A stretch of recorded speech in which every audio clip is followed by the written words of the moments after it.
Say Assalamualaikum 集めてみたいな波の先伝って彼方へかけてく覚悟は決まってる道は遠くても描いた未来へ続いてる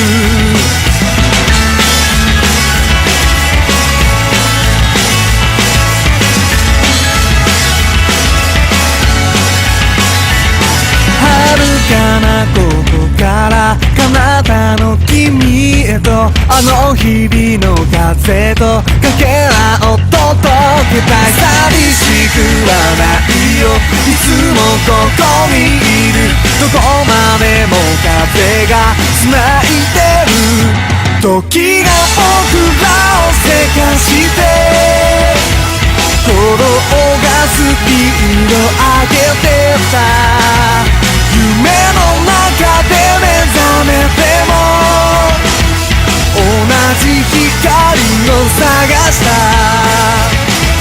輝く星空の下数えきれない星座と影眠れない夜たどってかすかな響き求めて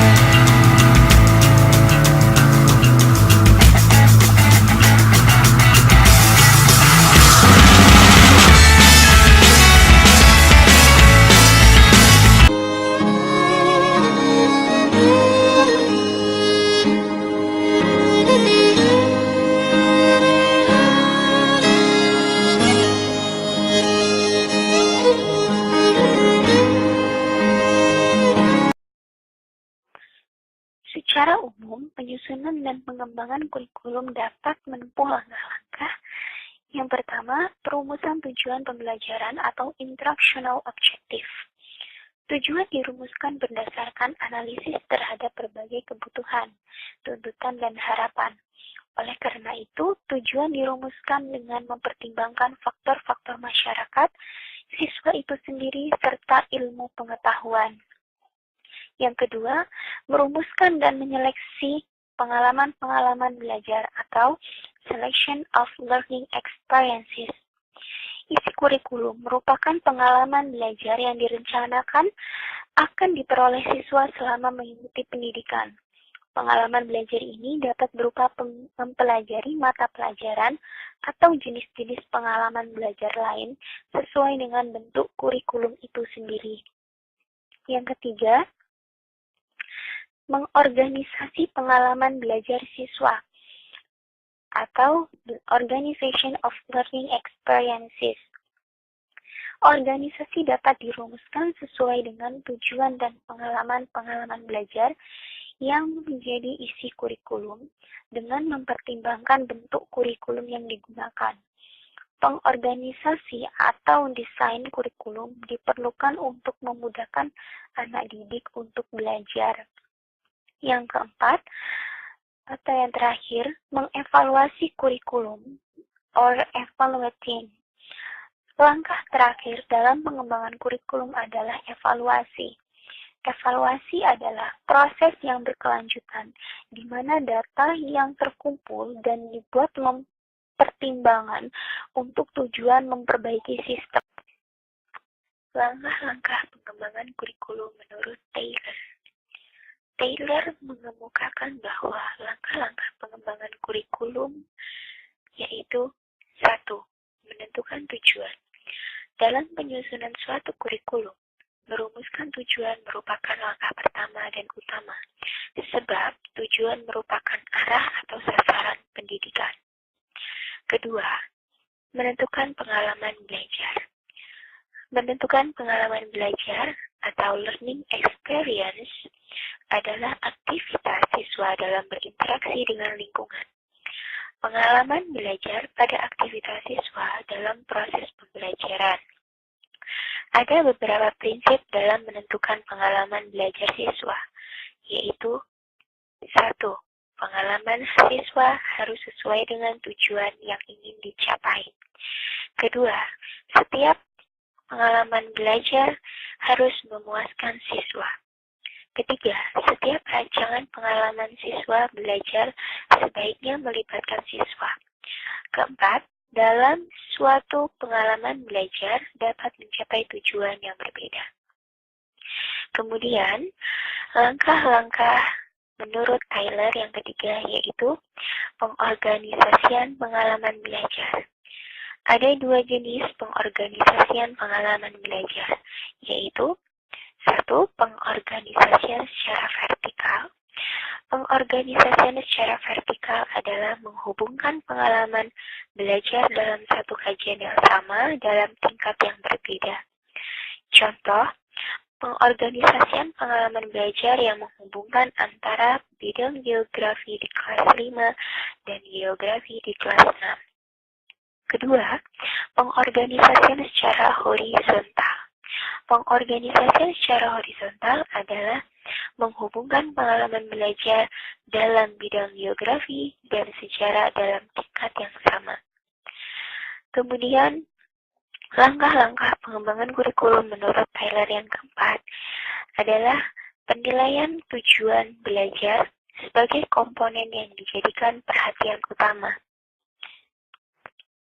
Menurut Bacon, ada 5 langkah atau pentahapan dalam mengembangkan suatu kurikulum atau Bacon System. Yang pertama, menetapkan arena atau lingkup wilayah yang akan dicakup oleh kurikulum tersebut, yaitu sekolah, kecamatan, kabupaten, provinsi, dan negara. Pentahapan arena ini ditentukan oleh wewenang yang dimiliki oleh pengambil kebijakan dalam pengembangan kurikulum, serta oleh tujuan pengembangan kurikulum. Yang kedua, menetapkan personalia, yaitu siapa-siapa yang turut serta terlibat dalam pengembangan kurikulum. Ada 2 kategori orang yang turut berpartisipasi dalam pengembangan kurikulum. Yang pertama, para ahli pendidikan atau kurikulum yang ada pada pusat pengembangan kurikulum dan para ahli bidang ilmu dari luar. Yang kedua, para ahli pendidikan dari perguruan tinggi atau sekolah dan guru-guru terpilih, para profesional dalam sistem pendidikan profesional lain, dan tokoh-tokoh masyarakat. Bacon mencoba melibatkan para ahli dan tokoh-tokoh pendidikan seluas mungkin, yang biasanya pengaruh mereka kurang langsung terhadap pengembangan kurikulum dibanding dengan tokoh-tokoh lain seperti para penulis dan penerbit buku, para pejabat pemerintah, politisi, dan pengusaha, serta industriawan. Untuk tingkat provinsi atau nasional tidak terlalu banyak melibatkan guru. Sebaliknya, untuk tingkat kabupaten, kecamatan, atau sekolah, keterlibatan guru-guru semakin besar. Langkah-langkah pengembangan kurikulum yang ketiga menurut Bacon yaitu organisasi dan prosedur pengembangan kurikulum. Langkah ini berkenaan dengan prosedur yang harus ditempuh dalam merumuskan tujuan umum dan tujuan yang lebih khusus. Memilih isi dan pengalaman belajar, serta kegiatan evaluasi dan dalam menentukan keseluruhan desain kurikulum. Bacon membagi keseluruhan kegiatan ini dalam 5 langkah, yaitu 1. Membentuk tim pengembang kurikulum. Yang kedua, mengadakan penilaian atau penelitian terhadap kurikulum yang ada yang sedang digunakan dalam penjajahan studi kemungkinan penyusunan kurikulum baru. Yang ketiga, merumuskan kriteria-kriteria bagi penentuan kurikulum baru. Yang keempat, penyusunan dan penulisan kurikulum baru. Kemudian, pengembangan kurikulum menurut Bacon yaitu implementasi kurikulum. Langkah-langkah ini merupakan langkah pengimplementasian atau melaksanakan kurikulum yang bukan suatu yang sederhana, sebab membutuhkan kesiapan yang menyeluruh, baik kesiapan guru-guru, siswa, fasilitas, bahan maupun biaya.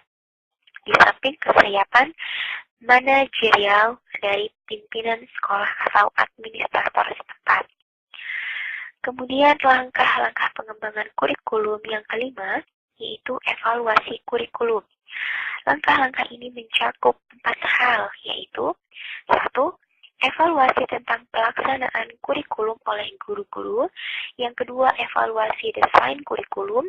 Yang keempat, evaluasi hasil belajar siswa. Yang keempat, evaluasi dari keseluruhan sistem kurikulum. Data yang diperoleh dari hasil kegiatan evaluasi ini digunakan bagi penyempurnaan sistem dan desain kurikulum serta prinsip-prinsip melaksanakannya.